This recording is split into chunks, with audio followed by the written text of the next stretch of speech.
Any questions? What did you see from Jakari Brown, who ended up getting, I'm sure, more work than you guys expected? He was tough, played tough. The moment wasn't too big for Jakari. I thought he obviously did some really good things in the game, and obviously tough point to go into the game, obviously after adversity hits, and obviously Tyler goes down, but he responded. He's such a positive kid. He wants more and more on his plate. We've got to continue to find ways because you do see the value that he does bring us out there, especially using his traits that he's given with. It's been kind of a tough go at times for Jake. What would you like to see from him for the next few weeks to bounce back? Yeah, Jake. Jake's had some good moments, some tough moments, and obviously, for us, it's about reinstilling that confidence back in himself. It's like a batter, right? You go on a string of strikeouts or whatever. You just got to get back in rhythm. You got to get back your confidence, get back in rhythm, and that's the thing we got to remind Jake. And got tremendous confidence in him, and unfortunately, some things haven't gone his way. But we got to respond. We got to respond as an overall team. That's everyone involved. That's including myself. And so we look forward to doing that as we continue to move forward.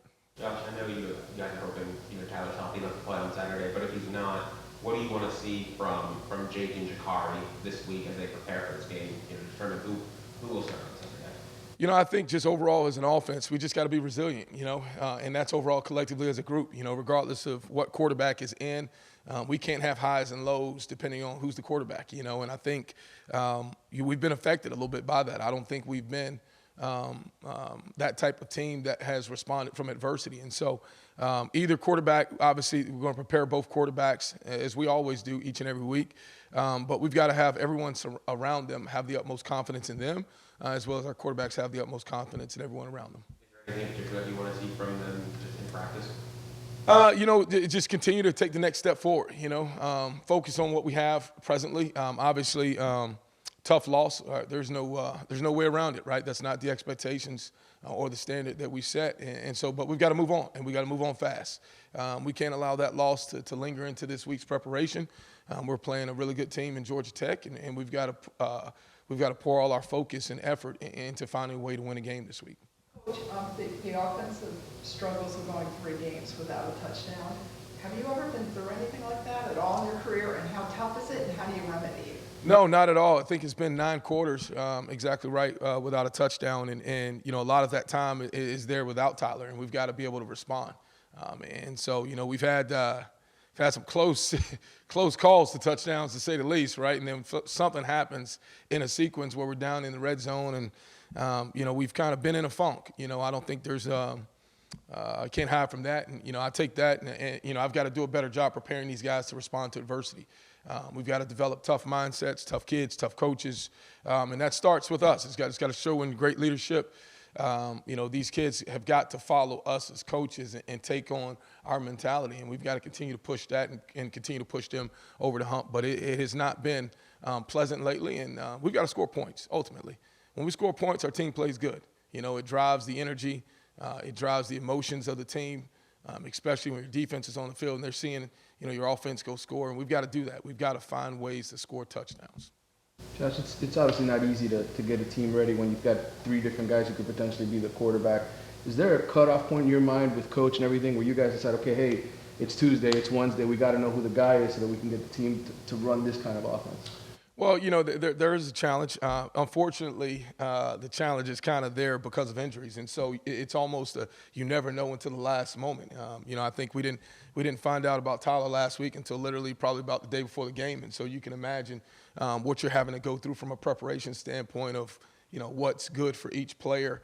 But ultimately, whatever we ask, we're going to prepare all 3 of the quarterbacks, or try to prepare them right now. Obviously, as we're going through injuries and adversity. And I think also you're seeing the same thing up front. We're down to, 6 or 7 maybe healthy, offensive linemen. And so we're having to rotate different guys in for the what if this guy goes down, who bumps over here, who bumps over there. And so we've got some challenges as we've had all year long. We've got to continue to just find solutions and answers. And while we do that, we've got to continue to instill confidence in our players. But it has been a challenge. How did Lawrence Seymour do?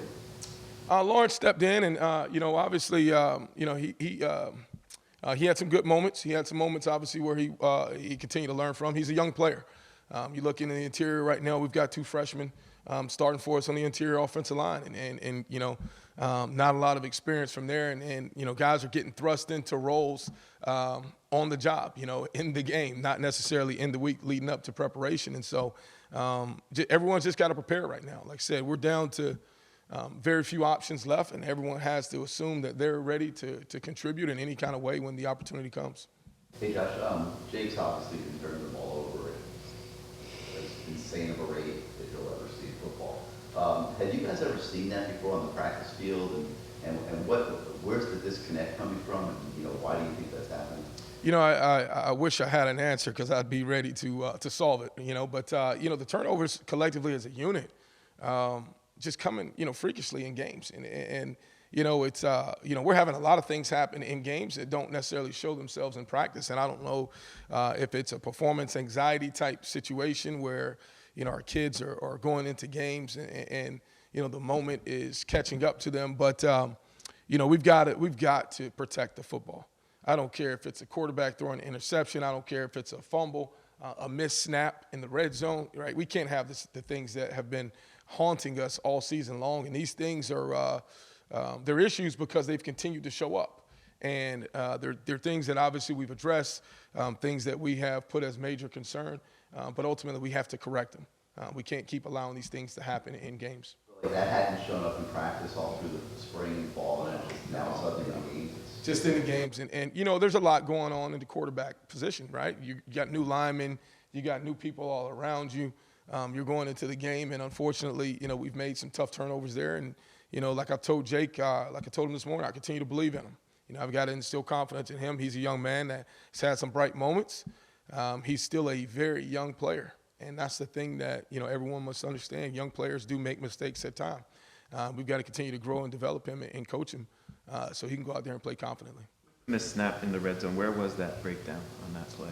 Well, you know what? So it's a tricky deal to deal with, and not to blame anyone, but obviously when there's communication happening on defense, there was defensive players obviously clapping, communicating.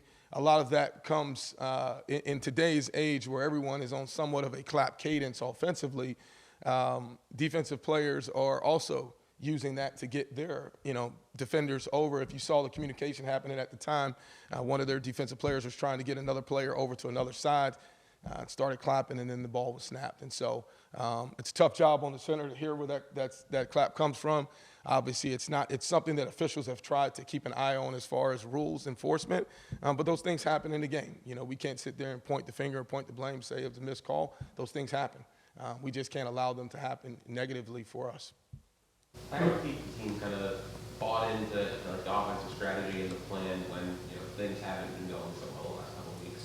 Well, we gotta develop tough kids, man. And here's the deal: the buy-in within our whole program hasn't gone necessarily the way we want it. But for us, it's about first and foremost, it's about developing the culture in the locker room and in the team that we're going to compete no matter who the opponent is for 60 minutes each and every week.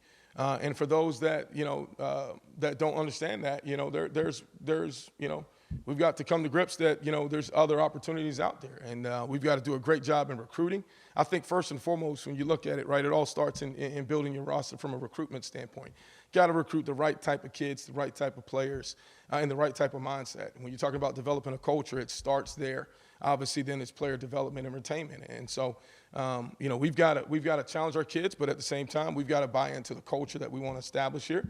And, everyone has to be on board in that culture. And that's what it takes to build a program. We're obviously in the building process, and no one likes to go through the hard times of building. Everyone wants to show up once it's built and then obviously, take credit or be a part of something that's already built.